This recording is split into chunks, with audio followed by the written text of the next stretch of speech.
وعندك 7 مليون دولار اتلفهم المقاولين العرب. 7 مليون دولار النهارده بعترف في الارض كده ان المقاولين كان بيضحي النهارده.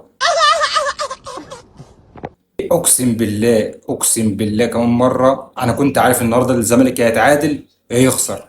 هتقول لي ليه؟ وش السعد حبيب الملايين كان في المدرجات النهارده. يعني الزمالك جايب صفقات ب7 مليون دولار وكسبان اول ماتش وعامل سكواد ايه عالمي ونار. يجي بقى ايه اللي مستنيهم في المدرجات؟ سمير سمكرة ملوش في المطورة. محدش عامل حسابه عليه خالص. طول عمرك هتفضل وش السعد على الاهلي.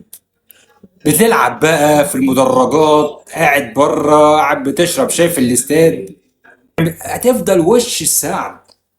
برضه هتنافس على المركز التاني والتالت. مهما تعمل طول ما انت باصص للاهلي عمر ما ربنا هيكرمك ابدا ابدا. وبعدين خد يا زمالك تعالى هنا. ايه اللاعب البرازيلي اللي انت جايبه ده؟ جايب لعيب برازيلي اقسم بالله بيرقص مهرجانات احسن من الواد ده.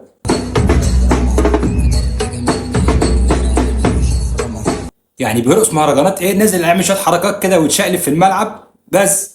2.5 مليون عشان لاعب بيرقص مهرجانات في الملعب ويقول لك برازيلي واسمر. يا راجل حرام عليك، ده برازيلي من العتبه.